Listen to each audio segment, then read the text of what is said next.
The grand ballroom of the Meridian Hotel sparkled like a jeweled crown under crystal chandeliers. Elegant guests in designer gowns and tailored suits moved through the space like graceful dancers, their conversations mixing with the soft melody of a string quartet. This was the annual Rosetti Foundation Charity Gala, where San Francisco's elite gathered to write checks that would ease their consciences for another year. Sophia Chen stood outside the hotel's marble entrance, smoothing down her simple black dress that had cost her 2 weeks of grocery money. Her press badge hung around her neck like a shield, though she knew it wouldn't get her past the velvet ropes. The security guards looked like they could bench press a small car, and their eyes missed nothing. Just walk in like you belong, she whispered to herself, clutching her recorder and notebook. Confidence is everything. The plan was simple.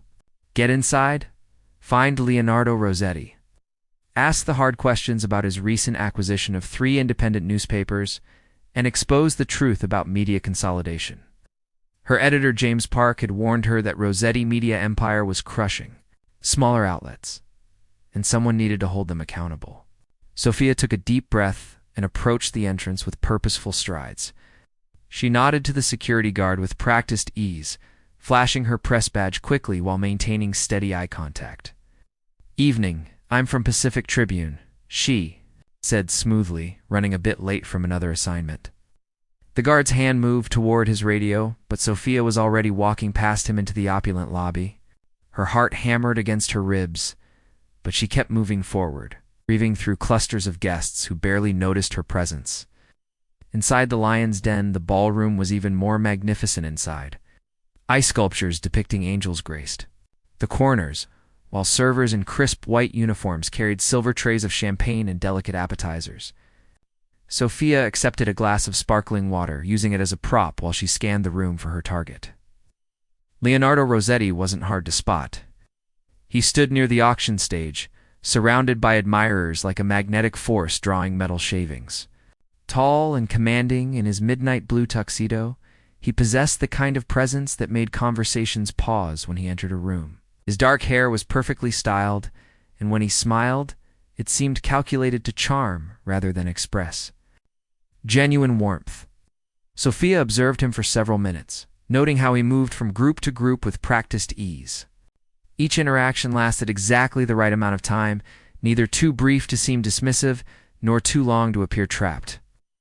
This was a man who treated social events like business meetings, every gesture serving a purpose. "Now or never," Sophia muttered, finishing her water and walking toward the Lion's Den.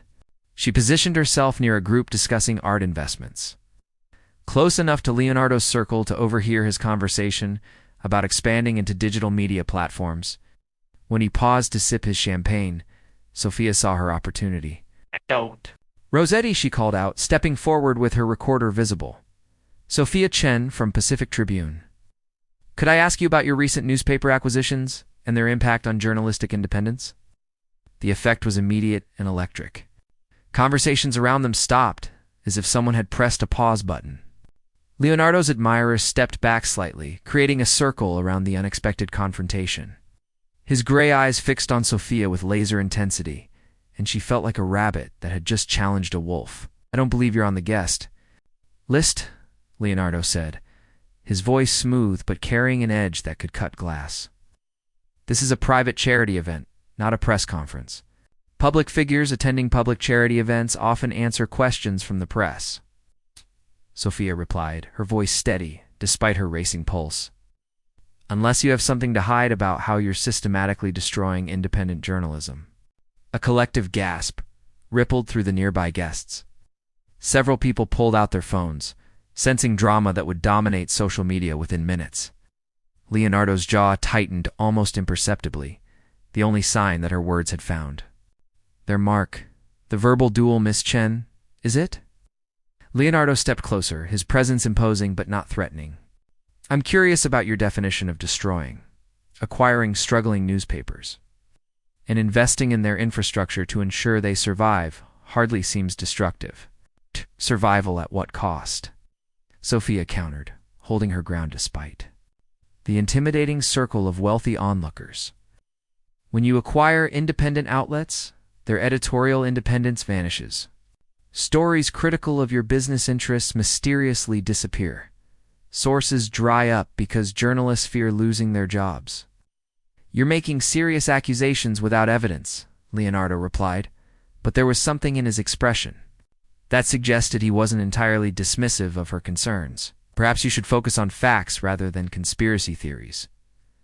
I have facts, Sophia said, pulling out her notebook. The Chronicle base stopped covering your waterfront development.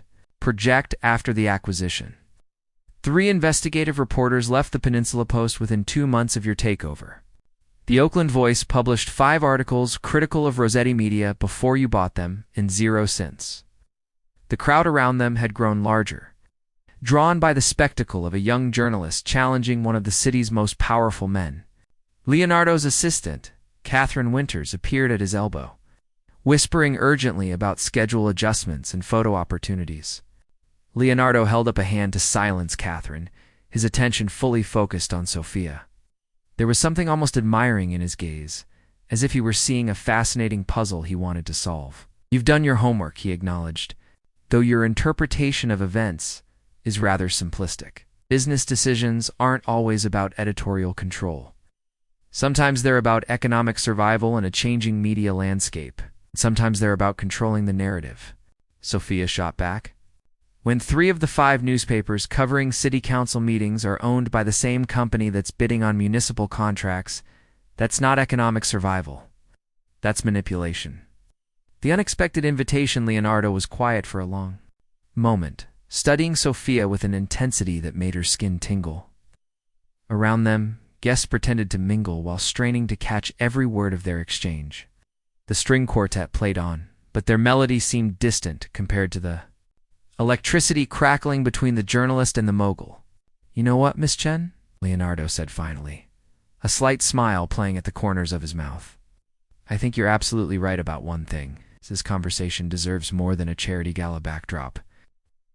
Pocket and produced a business card, extending it to Sophia with deliberate slowness. My office. Monday morning, 9 o'clock. Bring your facts, your questions, and your accusations.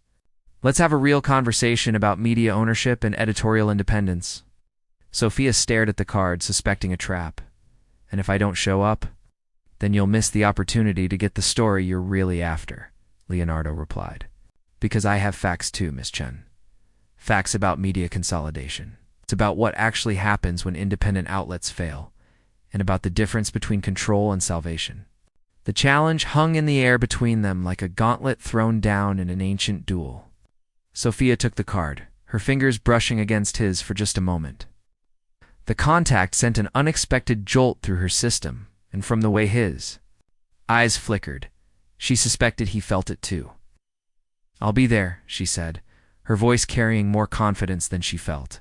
Excellent, Leonardo replied. Catherine will arrange for your press credentials and building access. I look forward to our discussion.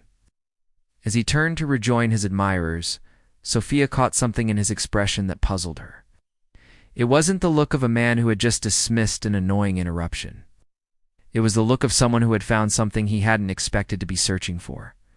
The aftermath. Sophia left the gala with her head spinning and her notebook full of observations. She had accomplished her mission of confronting Leonardo Rosetti, but the outcome was nothing like what she had planned. Instead of avoiding her questions, he had invited more of them. Instead of dismissing her, he had seemed genuinely engaged by their verbal sparring. Walking through the cool San Francisco evening toward her small apartment, Sophia replayed every moment of their encounter. Leonardo Rosetti was exactly what she had expected in some ways. Powerful, controlled, accustomed to getting his way. But there had been moments during their conversation when she glimpsed something else beneath the polished surface. Intelligence, certainly, but also a hint of loneliness, and perhaps even respect for her boldness. Her phone buzzed with a text. From Oliver Kim, her photographer friend, who had been waiting outside the hotel. How did it go? Did you get arrested? Better, she texted back. I got an interview. As she climbed the stairs to her apartment, Sophia couldn't shake the memory of Leonardo's gray eyes studying her with such intensity. She had expected to dislike him completely, to find him as arrogant and dismissive as his reputation suggested. Instead, She found herself looking forward to Monday morning with an anticipation that had nothing to do with journalistic ambition, and everything to do with the man who had surprised her by treating her as an equal opponent rather than an annoying pest.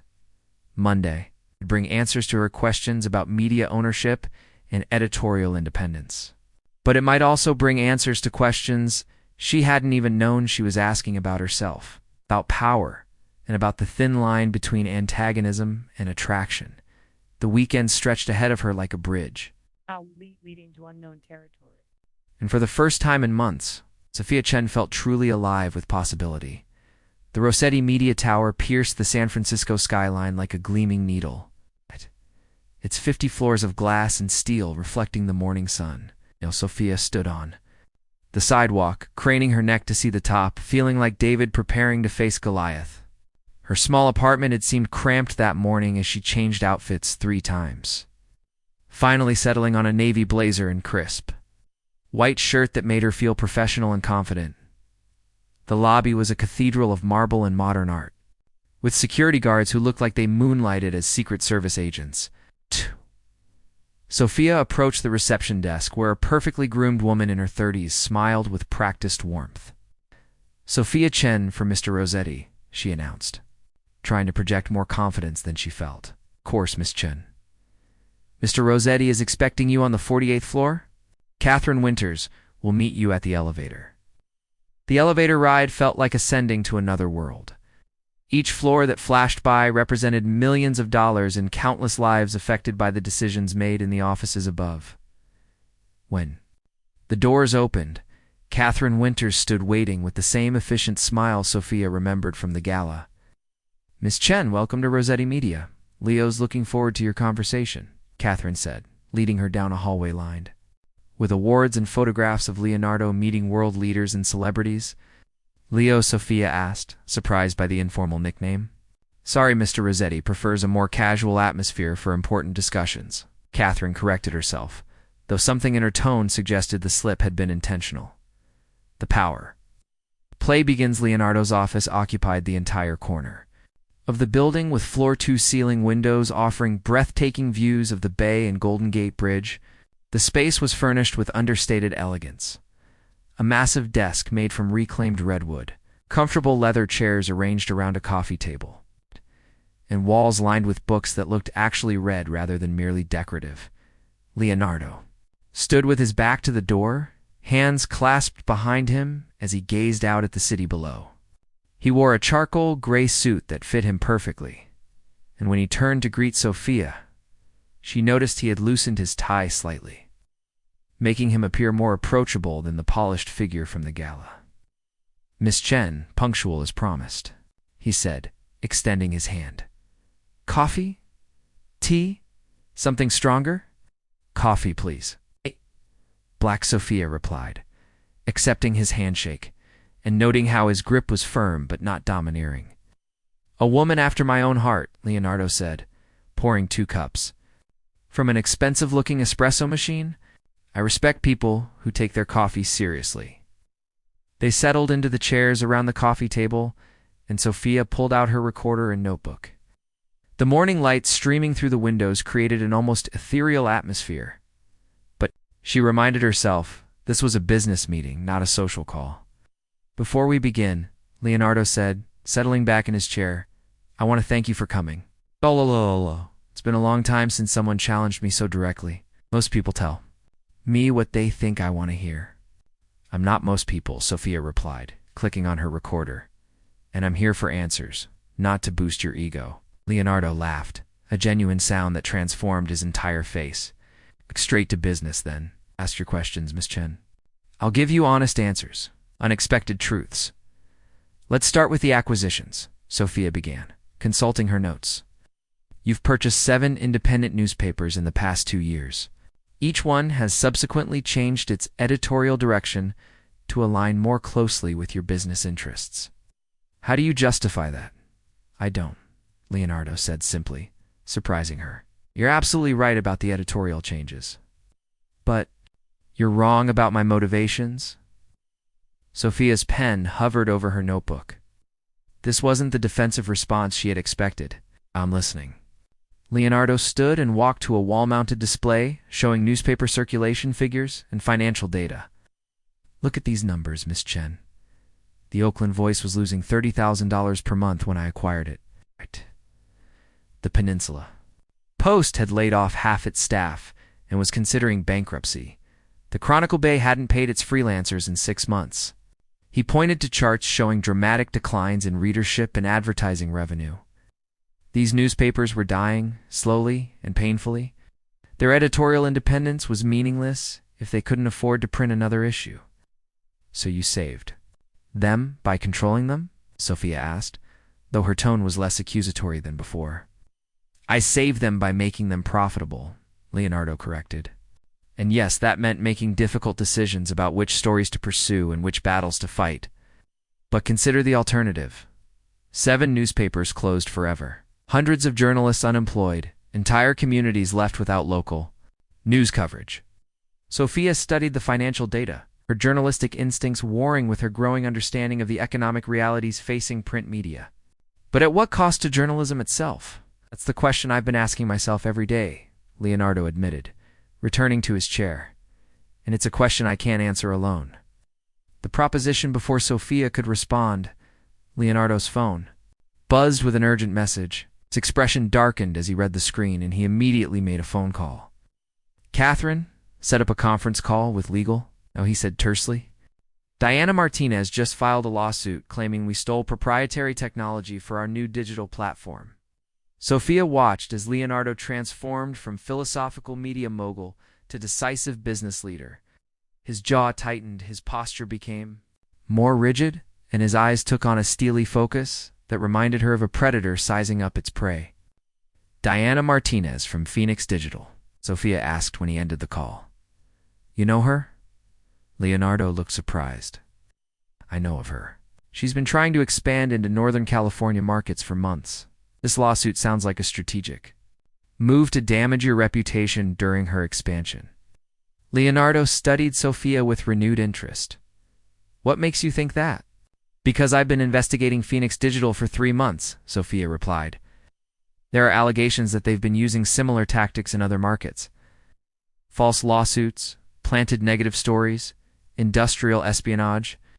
I was planning to write an exposé, but my editor said we didn't have enough evidence. What kind of evidence would you need? Leonardo asked, leaning forward with sudden intensity. Financial records, internal communications, testimonies from former employees, Sophia listed. The kind of information that requires resources my newspaper doesn't have. Leonardo was quiet for a long moment, clearly wrestling with a decision.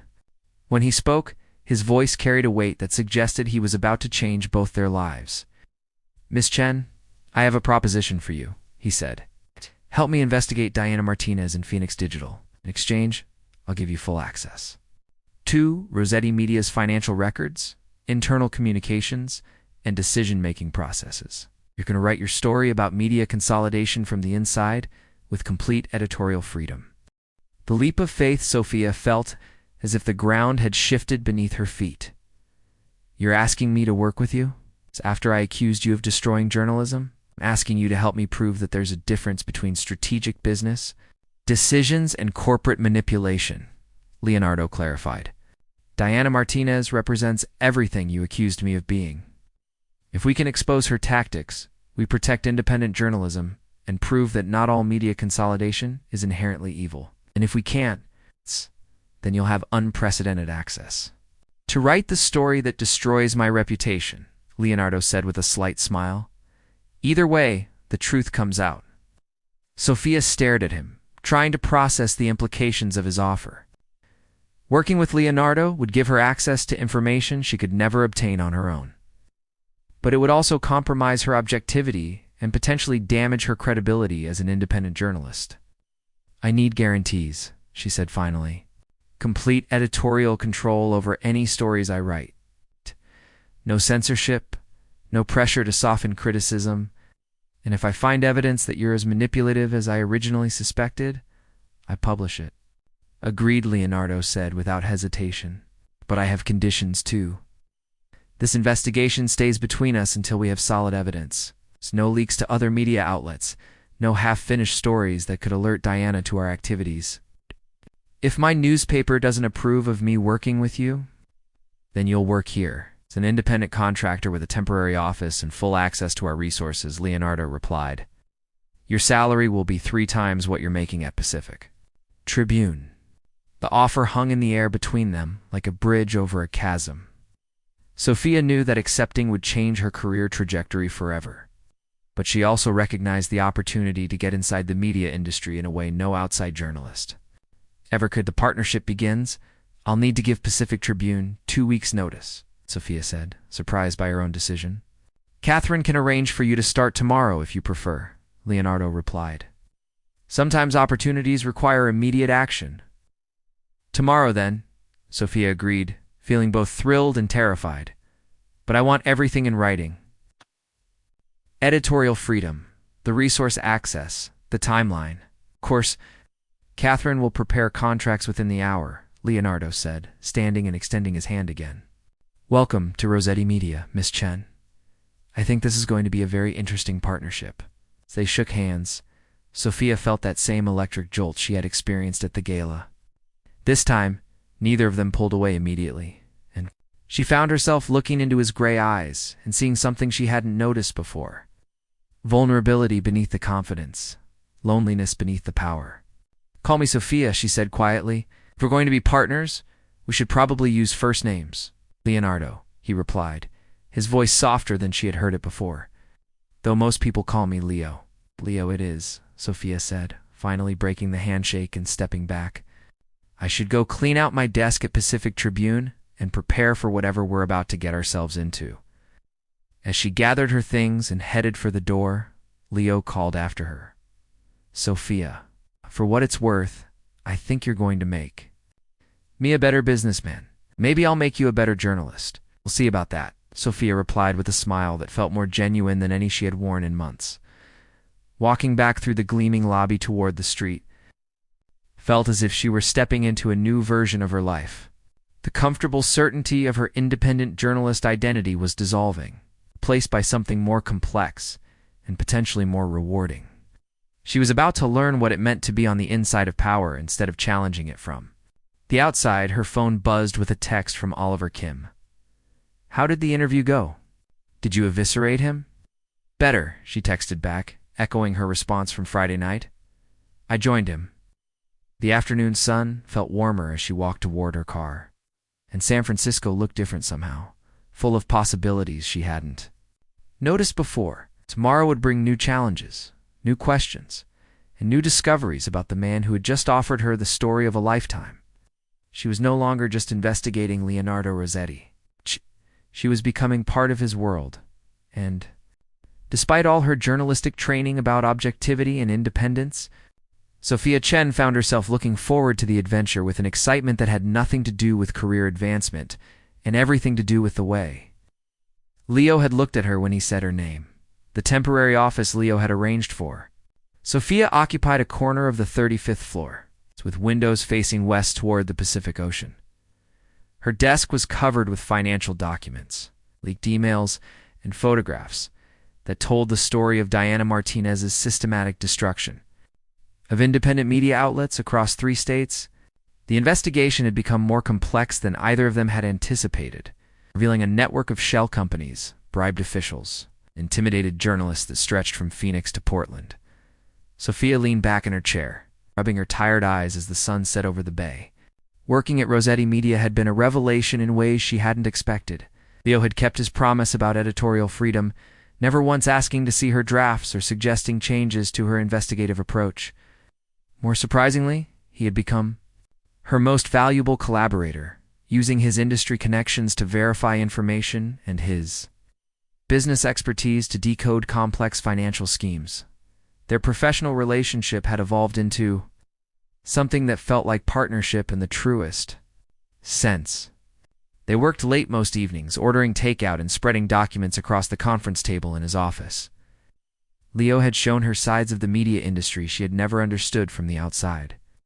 The impossible balance between journalistic integrity and economic survival. The weight of decisions that affected hundreds of employees and thousands of readers. But somewhere along the way, their partnership had begun to feel like something more personal. The way Leo's face lit up when she shared a breakthrough in the investigation, the casual touch of his hand on her shoulder when he leaned over to read her notes, the conversations that stretched past midnight, moving from business strategy to personal dreams and fears. Working late again? Catherine's voice interrupted Sophia's thoughts. Leo's assistant stood in the doorway with a knowing smile that had become familiar over the past months. Just reviewing the Phoenix digital documents one more time, Sophia replied. We're so close to having everything we need for the story. Leo's in his office, if you want to go over anything with him, Catherine said. He's been there since 6 this morning. Probably hasn't eaten anything since breakfast. Oh. Sophia gathered her files and walked down the hallway to Leo's office, finding him standing at his window with his tie loosened and his sleeves rolled up. The setting sun cast golden light across his profile, and she paused in the doorway to appreciate the sight of him lost in thought. Dinner, she called softly. Not wanting to startle him, Leo turned with a smile that made her heart skip in a way that had nothing to do with caffeine. I was hoping you'd ask. Chinese or Italian? Actually, I was thinking we could cook, Sophia said, surprising herself with the suggestion. I mean, if you want to come to my apartment, I make excellent pasta, and we could spread out all the documents on my kitchen table. Invitation hung between them with implications neither had been willing to acknowledge. During their months of working together, Leo studied her face with the same intensity he brought to complex business problems, as if trying to solve a puzzle that mattered more than any corporate strategy. I'd like that, he said quietly. I'd like that very much. The intimate evening Sophia's apartment in the Mission District was a stark contrast to the sleek corporate environment they had grown accustomed to. Exposed brick walls displayed her photography from various assignments, while bookshelves overflowed. With novels, journalism textbooks, and investigative reports, the space felt warm and lived in, reflecting the person Leo had come to know beneath the professional exterior. This is beautiful, Leo said, examining a black and white photograph of elderly fishermen mending nets at dawn. You took this. Last year, during a story about declining fishing communities, Sophia replied from the kitchen, where she was boiling water for pasta. Those men had been fishing the same waters for 40 years. Their knowledge was disappearing along with their industry. Leo moved through her living room like a detective gathering clues about who she really was. Her books revealed interests in history, psychology, and poetry alongside journalism. Her music collection ranged from jazz to indie rock to classical. A small easel in the corner held a half-finished watercolor painting of the Golden Gate Bridge. You paint too? He asked. Badly, Sophia laughed, bringing him a glass of wine. It's therapy more than art. Something about moving color around on paper helps me think through complex stories. They worked through dinner, spreading Phoenix digital documents across her small dining table, while sharing stories about their backgrounds. Leo talked about inheriting his grandfather's failing radio station and the pressure of transforming it into a media empire. Sophia described growing up in a family of academics who couldn't understand her fascination with current events and deadline pressure. My parents wanted me to get a PhD in literature, she said, twirling pasta around her fork. They thought journalism was too unstable, too dangerous. They weren't wrong about the danger, Leo replied, pointing to a stack of threatening letters. Diana Martinez's associates had sent 2 journalists who had investigated their company. Are you ever afraid? Sometimes, Sophia admitted. But fear means the story matters. If powerful people want to silence you, you're probably asking the right questions. As the evening progressed, their conversation moved away from business, toward more personal territory. Leo revealed his struggles with the loneliness of leadership, the difficulty of maintaining genuine relationships when everyone wanted something from him. Sophia talked about her fierce independence and her fear of losing herself in someone else's world. Is that what you think would happen with us? Leo asked, the question emerging so naturally that neither of them seemed surprised by its intimacy. I don't know, Sophia replied honestly. We work well together, but this, she gestured between them, this is different. More complicated. Everything worthwhile is complicated, Leo said, reaching across the table to touch her hand. The question is whether it's worth the complication. The return of the past before Sophia could respond, her phone rang with an unknown number. She almost ignored it, but something made her answer. Sophia Chen? The voice was crisp professionally, polished with a slight East Coast accent. Yes. Who is this? Emma Blackwell. I believe you know my fiancé Leonardo Rosetti? The words hit Sophia like ice water. She looked across the table at Leo, whose expression had transformed from warmth to something approaching panic. He stood abruptly, running his hands through his hair in a gesture she had never seen before. I'm sorry. I think there's been a mistake, Sophia said carefully. Leo isn't engaged. Perhaps not officially, Emma replied with the confidence of someone accustomed to getting her way. But some commitments transcend paperwork. I'm flying in from New York tomorrow. I think the three of us should have a conversation. The call ended, leaving Sophia staring at her phone, while Leo paced her small living room like a caged animal. The comfortable intimacy of the evening had evaporated, replaced by tension that made the air feel thick and difficult to breathe. Who? Is Emma Blackwell? Sophia asked, though she suspected she didn't want to know the answer. Leo stopped pacing and faced her with an expression that mixed guilt, frustration, and something that looked like grief. Someone I should have told you about months ago. You engaged to her? No, Leo said firmly. But our families have been discussing a potential alliance for years. Emma and I dated in college, and our parents have always assumed we would eventually marry. It would be advantageous for both families' business interests. Sophia felt something cold settle in her stomach. Advantageous, like a merger. It's not that simple, Leo began, but Sophia held up her hand to stop him. Actually, it sounds exactly that simple, she said, standing and beginning to clear the dinner dishes with sharp, precise movements. You have a predetermined future with someone who fits perfectly into your world, and I'm the interesting distraction you're enjoying before you settle down to your responsibilities. That's not true, Leo said, following her into the kitchen. What's happening between us is real, Sophia. What I feel for you is real, but not real enough to mention Emma Blackwell during 3 months of working together, Sophia replied, not looking at him as she loaded dishes into the dishwasher. Not real enough to tell me that you're expected to marry someone else. The confrontation the next morning, Sophia arrived at the office early, hoping to lose herself in work and avoid thinking about Leo's complicated past. But Emma Blackwell was already there, sitting in the reception area like she owned the building. She was exactly what Sophia had expected.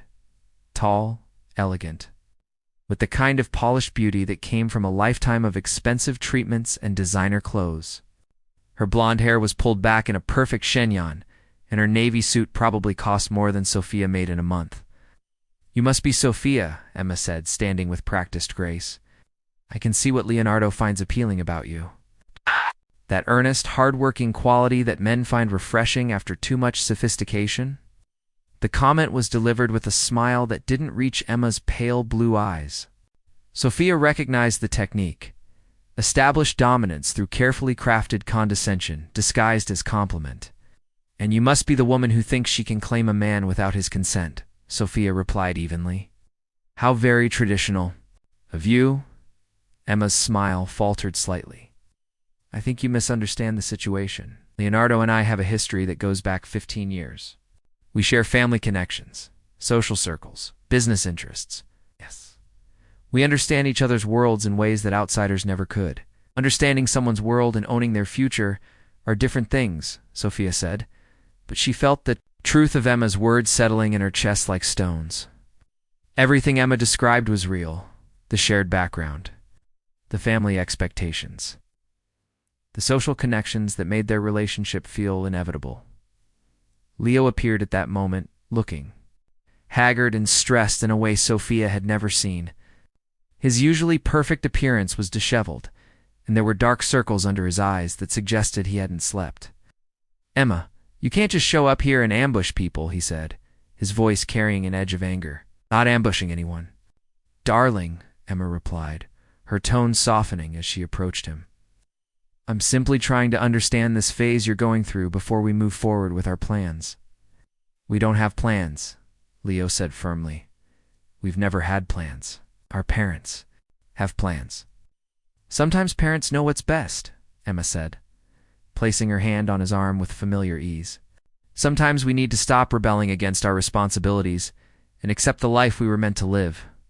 Sophia watched the interaction with growing clarity about her position in this triangle.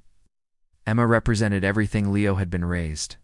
To want beauty, breeding, social connections, family approval, Althea represented everything he might want instead: authenticity, independence, intellectual challenge, love uncomplicated by obligation.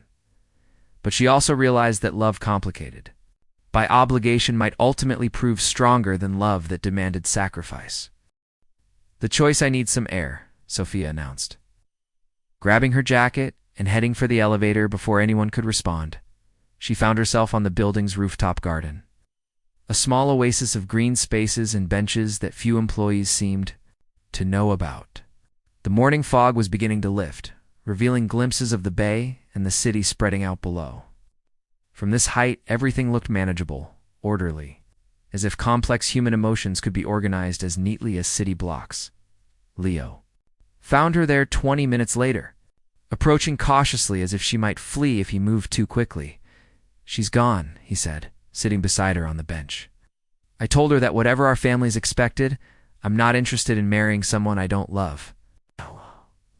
"And what did she say?" "That I'll regret choosing temporary passion over lasting partnership," Leo replied. "That you'll never truly understand the pressures and responsibilities of my position. That I'm being selfish and naive." Sophia was quiet for a long moment, watching seagulls circle over the water below. "Maybe she's right about some of that." "About which part?" "The part about me never understanding your world," Sophia said. "Been working here for 3 months, and I still feel like a tourist in a country where I don't speak the language. The charity galas, the board meetings, the family expectations, the social obligations. That's your reality, Leo. That's the life you've built, and the life you'll always live." "But that doesn't mean it's the life I want," Leo protested. "Meeting you changed something fundamental for me, Sophia. You make me want to be better, more honest, more real. You challenge me in ways that make me stronger. And what do I get in return?" Sophia asked. "A relationship that requires me to constantly defend my place in your world? It's a future where I'm always the outsider trying to prove I belong." Leo was quiet, and his silence was more telling than any argument he might have made. They both knew that choosing each other would mean choosing a more difficult path, one that required constant negotiation between their different worlds and values. "I love you," Leo said finally, the words hanging in the morning air, like a promise and a question. "I love you too," Sophia replied, and saying it aloud made her realize how true it was and how much it complicated everything. But sometimes love isn't enough. The resolution 3 weeks later, Sophia's expose on Phoenix Digital's manipulation of media markets ran simultaneously in 12 newspapers across 5 states. The story detailed every aspect of Diana Martinez's systematic destruction of independent journalism. From bribed officials to intimidated reporters to shell companies designed to hide the source of funding for propaganda campaigns, the investigation led to congressional hearings, federal charges, and the collapse of Phoenix Digital's expansion plans. Leo had insisted that Sophia receive sole byline credit for the story. Despite his significant contributions to the investigation, he wanted her to have the professional recognition she deserved, uncomplicated by questions about their personal relationship or his media empire's involvement. The story won 3 journalism awards and led to job offers from major newspapers in New York, Washington, and Los Angeles. Sophia found herself with the career opportunities she had always dreamed of, finally free to pursue the kind of investigative journalism that could change the world. But success felt hollow. Without someone to share it with, Emma had returned to New York after Leo's definitive rejection, but not before making it clear that she would be waiting. He changed his mind about his responsibilities to family and tradition. Leo had thrown himself into work with renewed intensity, expanding Rosetti Media's digital platforms while implementing new editorial independence policies at his newspaper acquisitions. They had maintained professional contact during the final Weeks of the Phoenix digital investigation, but their personal relationship had ended by mutual agreement. Both recognized that their love was real, but incompatible with the lives they needed to live. On a foggy Thursday morning in December, Sophia cleaned out her temporary office, packing awards and documents into boxes, while trying not to think about the memories associated with each item. Leo appeared in her doorway as she was taking down her photographs, looking as reluctant to say goodbye as she felt. "The Washington Post offer is incredible," he said, leaning against the doorframe. "Investigative team leader, unlimited expense account, editorial freedom. It's everything you've worked for." "It is," Sophia agreed, wrapping her camera in bubble wrap. "And your new editorial independence policies are revolutionary. You're proving that corporate ownership and journalistic integrity don't have to be mutually exclusive." They stood in awkward silence, both aware that they were avoiding the conversation they really needed to have. "I keep thinking about that night at your apartment," Leo said finally. "About how right everything felt when we were just two people, sharing dinner and talking about our dreams." "We're still those people," Sophia replied. "But we're also the people who live in the real world, with careers and obligations and family expectations. Sometimes the real world doesn't allow for fairy tale endings." "Maybe not," Leo said, stepping into the room and taking her hands in his. "But sometimes it allows for new beginnings." He pulled out a small velvet box, and Sophia's heart stopped. "I'm asking you to consider the possibility that we could find a way to make this work. Different cities, demanding careers, complicated families, all of it." Inside the box was a simple silver ring with a small diamond that caught the morning light. It was beautiful without being ostentatious, elegant without demanding attention. It was exactly what she would have chosen for herself. "Take it with you to Washington," Leo said. "Think about whether love might be worth the complication. After all, and if you decide it is, call me. We'll figure out the rest together."